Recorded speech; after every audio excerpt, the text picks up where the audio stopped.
Assalamualaikum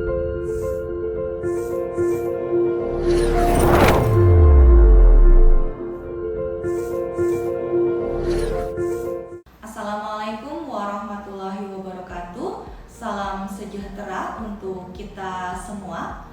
Perkenalkan, saya Bekti Palupi, dosen program studi S1 Teknik Kimia Fakultas Teknik Universitas Jember. Saya sudah bergabung dengan Fakultas Teknik Universitas Jember sebagai dosen terhitung mulai tanggal 1 Juli tahun 2017.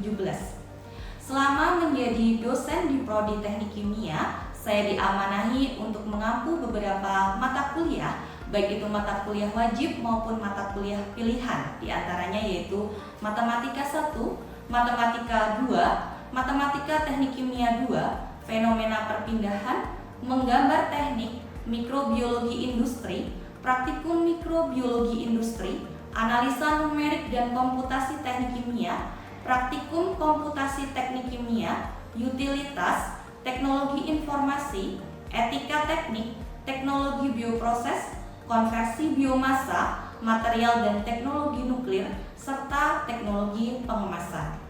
Video pembelajaran ini dibuat sebagai bagian dari upaya peningkatan kualitas pembelajaran sekaligus sebagai salah satu persyaratan dalam pengajuan sertifikasi dosen tahun 2026, yaitu pernyataan diri dosen dalam unjuk kerja Tridharma Perguruan Tinggi atau PDD UK TPT bidang pengajaran. Pada kesempatan kali ini, saya akan menyampaikan salah satu materi pembelajaran dari mata kuliah TKK 1537 Konversi Biomasa. Mata kuliah konversi biomasa merupakan mata kuliah wajib dari Prodi S1 Teknik Kimia yang ditempuh oleh mahasiswa semester 5 dengan bobot 2 SKS. Konversi biomasa merupakan mata kuliah yang mempelajari terkait dengan karakteristik biomasa serta berbagai teknologi untuk mengkonversinya, baik itu menjadi energi,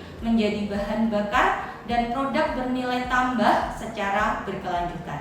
Capaian pembelajaran lulusan atau CPL yang dibebankan pada mata kuliah ini yaitu CPL 04, mengimplementasikan keilmuan dan teknologi di bidang konversi biomasa ke bio-based chemical product dengan menggunakan ilmu sains, rekayasa, dan humaniora. Adapun capaian pembelajaran mata kuliah konversi biomasa adalah CPMK 01, yaitu mampu melakukan riset yang mencakup identifikasi, formulasi, analisis masalah, interpretasi data rekayasa pada proses, sistem pemrosesan, dan peralatan yang diperlukan untuk konversi biomasa. Kemudian CPMK 02, yaitu mampu menyelesaikan masalah rekayasa kompleks pada proses, sistem pemrosesan, dan peralatan yang diperlukan dalam konversi biomasa. CPMK 03, yaitu mampu mengimplementasikan keilmuan dan teknologi di bidang konversi biomasa ke bio-based chemical product. Adapun materi yang akan disampaikan dalam mata kuliah ini selama 1 semester meliputi pendahuluan biomasa, manfaat penggunaan biomasa, sumber daya biomasa, konversi fisis biomasa, konversi termokimia biomasa, konversi biokimia biomasa, nano biomasa, pengembangan sistem berkelanjutan, supply chain manajemen biomasa, contoh pemanfaatan biomasa. Referensi yang digunakan pada mata kuliah ini ada beberapa, diantaranya yaitu Bhaskar et al. Terkait dengan Biomass Conversion, The Interface of Biotechnology, Chemistry, and Material Science. Kemudian ada Himmel, Biomass Conversion, Methods and Protocol. Kemudian ada Basu, Biomass Gasification, Pyrolysis and Torrefaction, Practical Design and Theory, second edition. Kemudian juga artikel ilmiah, baik itu artikel ilmiah nasional maupun internasional, berbagai materi yang ada di YouTube, dan juga hasil penelitian maupun pengabdian kepada masyarakat yang dilakukan oleh dosen Prodi S1 Teknik Kimia Universitas Jember.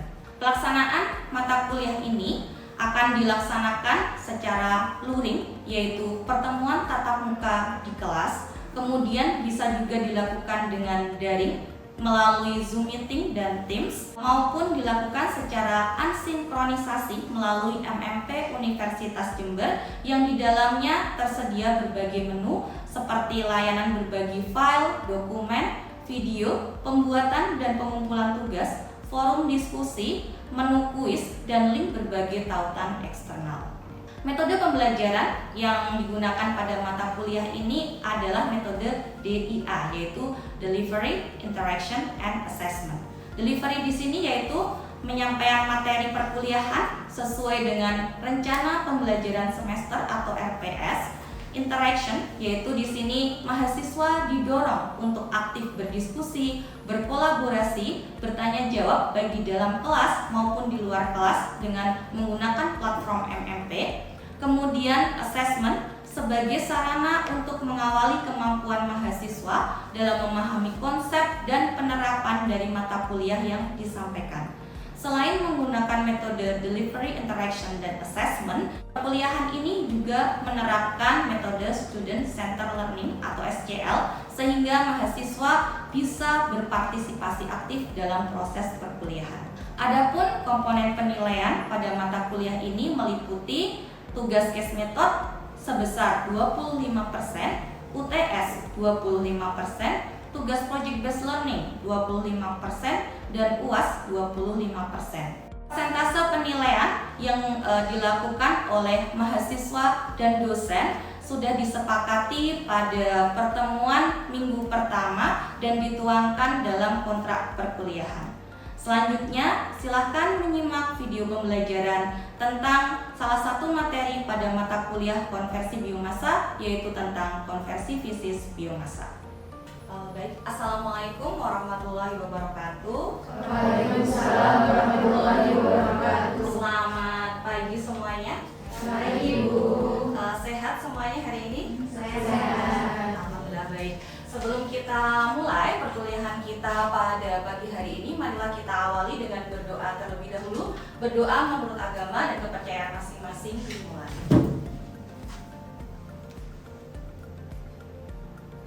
Berdoa selesai. Nah, kita hari ini akan belajar tentang konversi fisis biomasa.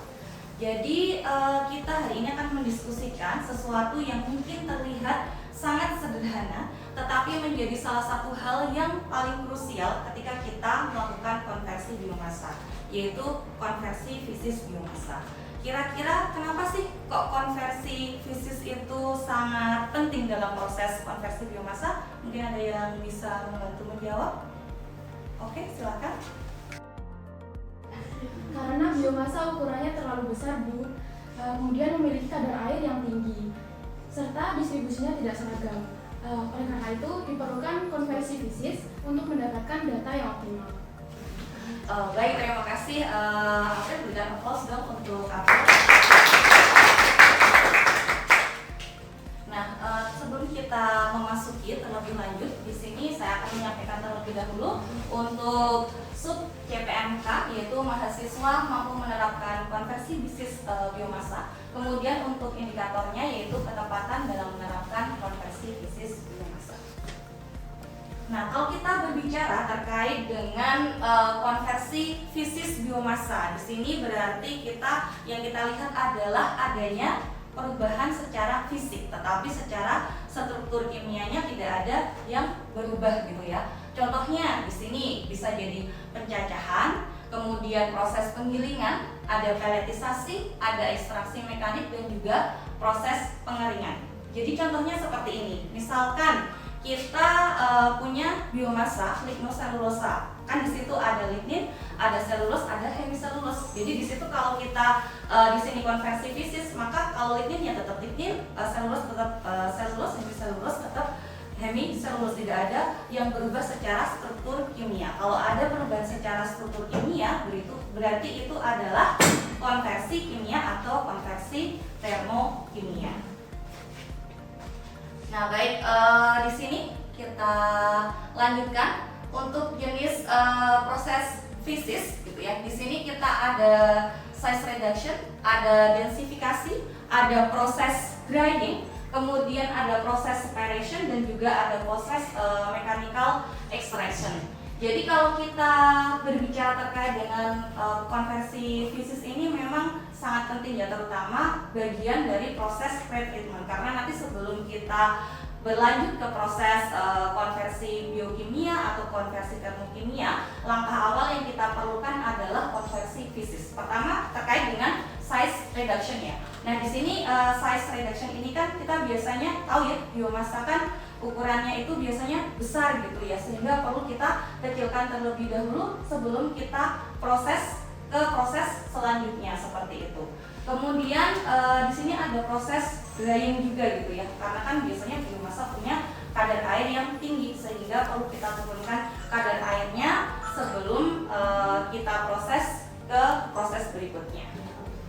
Baik, terkait dengan size reduction tadi ya, misalnya saja kita ambil contoh nih, kita punya kentang, kemudian kita mau merebus atau memasaknya gitu ya. Nah supaya nanti prosesnya itu lebih cepat matang, kemudian panasnya juga merata, hal yang kita lakukan adalah biasanya kita memotong-motong kentang tersebut menjadi lebih kecil gitu ya, sehingga tadi ya biasanya lebih cepat matang dibandingkan kalau kita memasak kentang secara utuh. Nah hal tersebut itu juga berlaku dengan konversi biomasa. Kalau kita menggunakan bahan biomasa, baik itu untuk nanti proses penelitian dan lain sebagainya, hal pertama adalah tadi ya, size reduction itu sangat penting. Nah contohnya misalnya kita punya ya, kenapa kok serbuk gergaji itu lebih mudah terbakar daripada kalau kita bandingkan dengan kayu gelondongan? Mungkin ada yang bisa menjawab? Oke, mungkin di sini saya izin menjawab mengapa serbuk gergaji itu lebih mudah panas. Karena kalau kita tinjau, kita lihat dari luas permukaan serbuk gergaji ini tergolong cukup besar, sehingga meningkatkan luas kontak dengan oksigen, sehingga mempertinggi luas perpindahan panas. Baik, terima kasih Adam atas jawabannya. Berikan applause untuk Adam. Tadi ya terkait dengan size reduction. Baik, kita lanjutkan ke slide berikutnya. Nah ini ya, size reduction tujuannya adalah memperbesar luas permukaan seperti yang sudah disampaikan tadi. Contohnya ketika kenapa kok serbuk gergaji itu lebih mudah terbakar dibandingkan masih kayak kayu gelondongan gitu ya, karena tadi ya kalau serbuk gergaji kan ukurannya kecil ya, sehingga tadi mudah berinteraksi sama oksigen sehingga nanti mudah terbakar. Nah nanti begitu pula kalau teman-teman akan melakukan eksperimen atau penelitian ketika menggunakan biomasa gitu ya. Nah di sini kalian yang kalian lakukan biasanya kan harus memperkecil terlebih dahulu ya. Biasanya kan kita menggunakan biomasa yang banyak ada di Jember ya. Ada mungkin kulit kakao, batang tembakau, ada apalagi sekam padi, apalagi bonggol jagung. Biasanya kan nanti kita sesuaikan ya. Kita kan kalau motong kecil tadi kan bisa yang ukurannya mungkin yang 2 cm, kemudian mungkin jadi 2 mili atau 1 mili, kemudian dalam ukuran mikron. Nah, apakah kita ketika melakukan size reduction ini harus selalu dalam ukuran yang paling kecil? Kalau menurut kalian seperti apa? Tidak harus kan ya? Oke. Karena nanti kita sesuaikan dengan kebutuhan. Jadi kalau misalnya kita mau melakukan pirolisis gitu ya, itu mungkin ukurannya dalam milimeter aja sudah cukup. Misal dibuat ukuran kurang lebih 2 mm. Tetapi hal tersebut berbeda kalau kita misalnya mau membuat contohnya aja bioetanol. Nah itu kan biasanya kita perlu ukuran yang lebih kecil ya, sehingga kan kalian biasanya pakai apa itu? Shift shaker ya, untuk mengayak supaya ukurannya dalam bentuk yang ukuran mikron ya, mungkin 100 mikron atau mungkin yang lebih kecil lagi gitu ya, disesuaikan dengan kebutuhan. Karena tadi di sini disesuaikan baik itu prosesnya misalnya pirolisis atau tadi ya pembuatan bioetanol. Karena memang di sini kita tahu bahwa terkait dengan proses size reduction ini kan kita juga ketika alatnya kita operasikan biasanya kita pakai yang namanya listrik ya, sehingga kita butuh energi. Semakin kecil kita membuat ukurannya kan biasanya kan prosesnya lama ya. Artinya di sini kita butuh energi yang lebih besar seperti itu. Jadi kurang efektif, makanya tadi kita sesuaikan dengan kebutuhannya. apakah tadi mau diproses untuk pirolisis atau mungkin untuk proses bioetanol ataupun proses yang lain. Jadi nggak harus selalu yang wah ini penelitiannya kayak sampelnya harus yang paling kecil seperti itu. Kemudian kita lanjutkan di proses konversi fisik yang selanjutnya. Di sini ada densifikasi. Tentunya hal ini sudah nggak asing ya. Kita udah sering tuh lihat pellet atau briquette gitu ya. Saya lihat kan beberapa mahasiswa di sini kan juga terlibat penelitian ataupun pengabdian kepada masyarakat ya untuk membuat pellet dan briquette. Karena kenapa kok di sini densifikasi itu penting gitu ya? Karena sekali lagi tadi biomasa itu kan ukurannya itu tuh besar dan itu biasanya akan berpengaruh dalam proses transportasi gitu ya. Kita misalnya punya sekam padi yang sebanyak 1 pick up gitu ya. Itu kan kalau kita bawa atau kita transportasikan ke tempat lain, misalnya ada lebih banyak lagi, kita butuh beberapa transport gitu ya. Nah, berbeda kalau misalnya itu sudah kita lakukan densifikasi, yaitu sudah kita padatkan ya, baik itu dalam bentuk pellet atau briquette gitu ya. Mungkin kalau sudah dalam bentuk ukuran pellet atau briquette itu mungkin bawahnya cukup ya, misalnya dalam karung-karung saja gitu ya, sehingga mungkin dalam 1 pick up itu kita sudah bisa membawa lebih banyak gitu ya dibandingkan dengan kalau tadi masih dalam utuh dalam bentuk biomasa yang belum kita proses konversi fisik, terutama untuk densifikasi seperti itu. Kemudian yang selanjutnya di sini adalah proses drying gitu ya. Tadi setelah kita kecilkan ukurannya dalam hal size reduction, kemudian bisa juga tadi kalau misalnya mau kita densifikasi biar lebih compact ya ukurannya. Ya di sini tapi sebelum didensifikasi biasanya kita harus melakukan yang namanya drying terlebih dahulu gitu ya. Contoh kita ambil ada ampas tebu atau mungkin batang tembakau atau kulit kakao, itu kan biasanya ketika masih fresh gitu ya, sebelum kita ada proses pengeringan itu kan masih ada kandungan airnya ya, dan kita ketika itu mau langsung contohnya langsung kita pirolisis atau mungkin langsung kita gasifikasi dan lain sebagainya atau proses yang lain, nah itu kan nanti biasanya hasilnya tidak optimal ya, sehingga kita perlu yang namanya proses pengeringan. Nah untuk proses pengeringan ini yang sering dipakai gitu ya, terutama untuk hal-hal eksperimen atau penelitian, kita biasanya menggunakan standar kurang dari 10% seperti itu. Ya silakan. Izin bertanya Bu, untuk kadar airnya mengapa harus kurang dari 10%? Baik, terima kasih atas pertanyaannya Alvin. Jadi kenapa di sini kalau untuk proses drying biasanya kita itu menggunakan standar kurang dari 10%, karena kita tahu ya pada proses pengeringan itu gitu ya, kita kan juga membutuhkan energi gitu ya. Kemudian di situ kalau misalnya ternyata sudah kurang dari 10% itu adalah sudah optimal, berarti cukup sampai di situ aja, nggak perlu yang lebih kecil lagi supaya kalau dari sisi energi itu lebih hemat.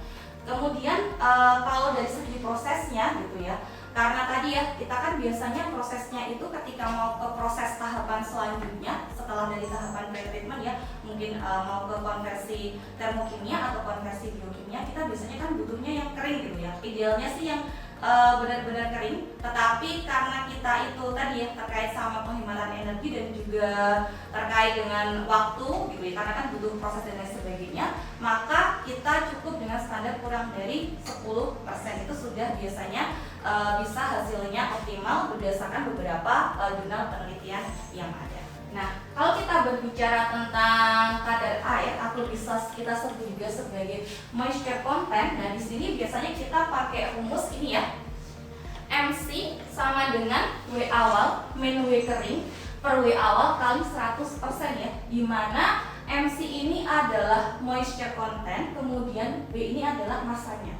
Jadi kalau saya tuliskan di papan tulis ya, MC atau moisture content itu sama dengan W awal dikurangi dengan W kering dibagi dengan W awal dikalikan dengan 100%.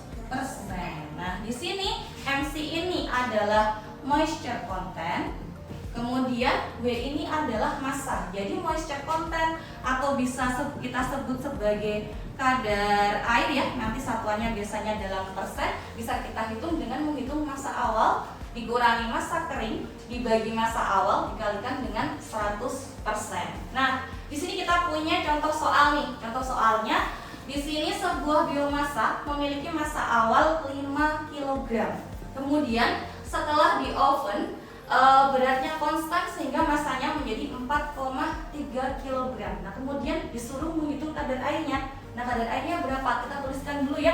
Di sini yang diketahui kita punya di situ adalah massa awal. Berarti kita tuliskan sebagai W awal. W awalnya adalah 5 kg. Kemudian kita punya W kering ya di situ. Iya, kita punya 4,3 kg. Sehingga ini sangat mudah untuk menghitung ya. Ditanya kadar airnya ya, kadar airnya berapa. Sehingga tinggal kita masukkan ke rumus di sini yaitu MC. Nah, ini yang karena W awal min W kering langsung saya masukkan saja 5 dikurangi dengan 4,3 dibagi dengan 5 dikali 100%. Sehingga kita di sini punya 0,7 ya per 5 kali 100%. Sehingga hasilnya berapa? 14%. Oke, nah, sangat mudah. Jadi ketika nanti kalian melakukan proses penelitian ataupun hal yang berkaitan dengan konversi biomasa, terutama nanti konversi fisis, hal yang paling sering dan akan dilakukan adalah terkait dengan menghitung kadar air gitu ya. Nah, dan caranya adalah tadi sangat mudah karena kita bisa menggunakan rumus ini. Nah, untuk melihat apakah kalian sudah paham atau belum, di sini ada latihan soal. Di sini sebuah sampel sekam padi seberat 50 gram diketahui memiliki kadar air bed basis ya sebesar 5%. Berapakah berat kering sekam padi tersebut setelah seluruh kandungan airnya dihilangkan? Mungkin ada yang volunteer mau mengerjakan di depan. Oke, Visto silakan.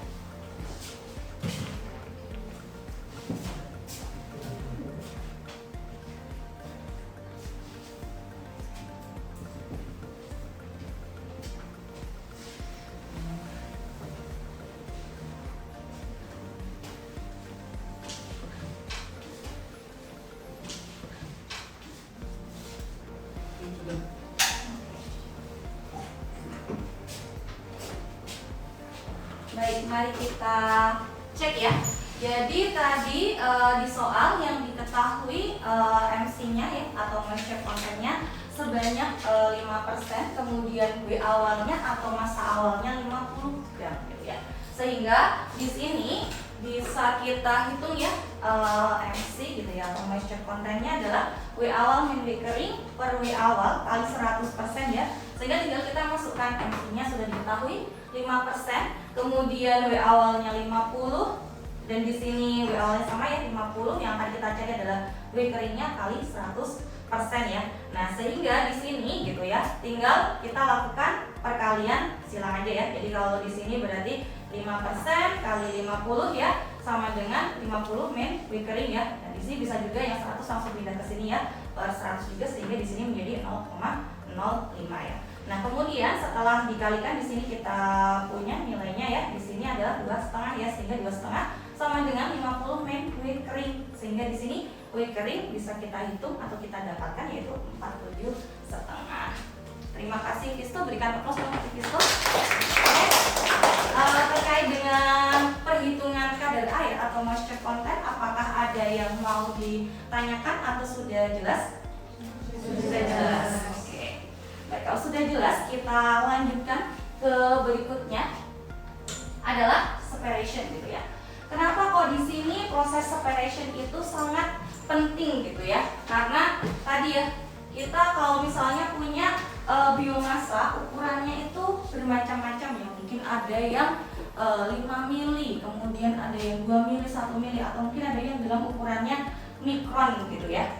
Nah itu kan kalau langsung kita proses secara gelondongan atau secara bersamaan, nanti kan hasilnya tidak optimal ya. Misalnya kita perlu memanaskan biomasanya, tentunya yang ukurannya kecil tadi akan cepat kering ketika kita panaskan ya, atau kita keringkan. Kalau yang ukurannya lebih besar biasanya kan butuh waktu lebih lama gitu ya.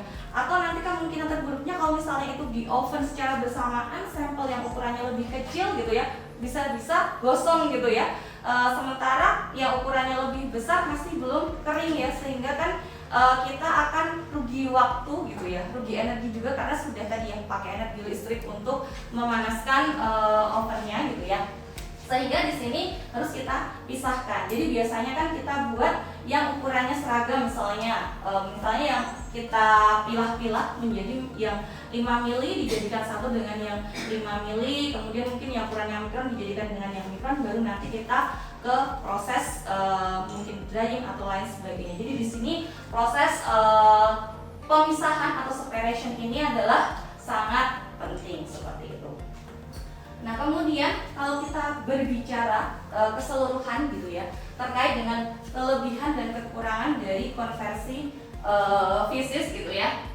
Nah di sini kelebihannya adalah karena namanya konversi fisis, artinya kan di situ kita tidak mengubah struktur kimia gitu ya. Jadi di situ memang tadi hanya mengecilkan ukuran atau mungkin menurunkan kadar air, atau mungkin kita tadi ya terkait dengan densitas partikelnya seperti itu, sehingga memang prosesnya di sini lebih sederhana kalau kita bandingkan lagi dengan konversi yang lain kayak konversi termokimia atau konversi biokimia.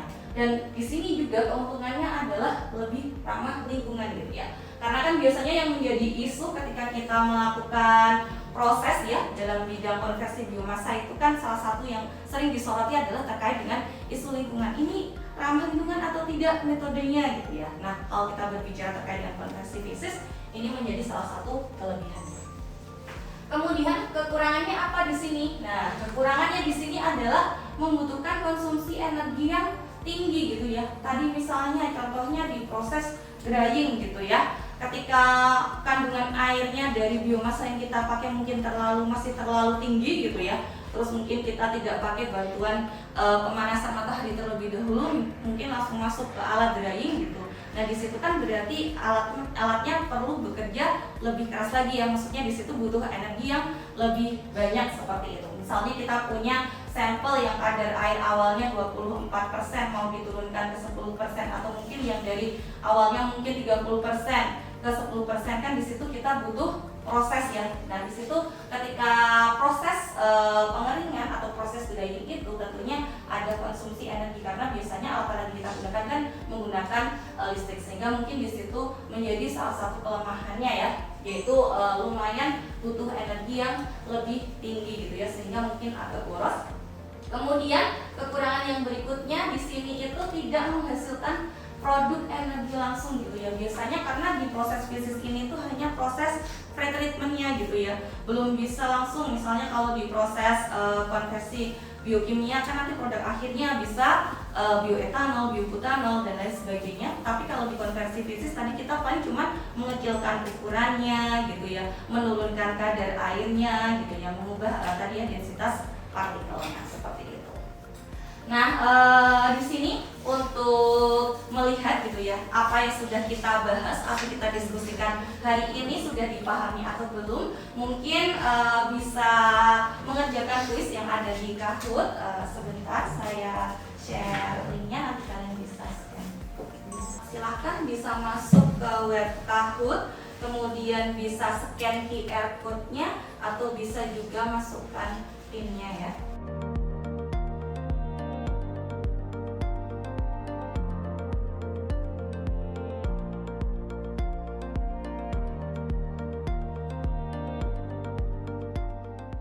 Baik, nah mungkin itu saja untuk pertemuan hari ini. Kalau terkait untuk materinya di sini ya, daftar pustakanya nanti teman-teman bisa akses ya beberapa buku maupun beberapa jurnal penelitian dan pengabdian dari dosen-dosen yang ada di Prodi Teknik Kimia. Baik, saya cukupkan sekian. Terima kasih atas kehadirannya. Sampai ketemu lagi di pertemuan berikutnya. Wassalamualaikum warahmatullahi wabarakatuh. Waalaikumsalam warahmatullahi wabarakatuh.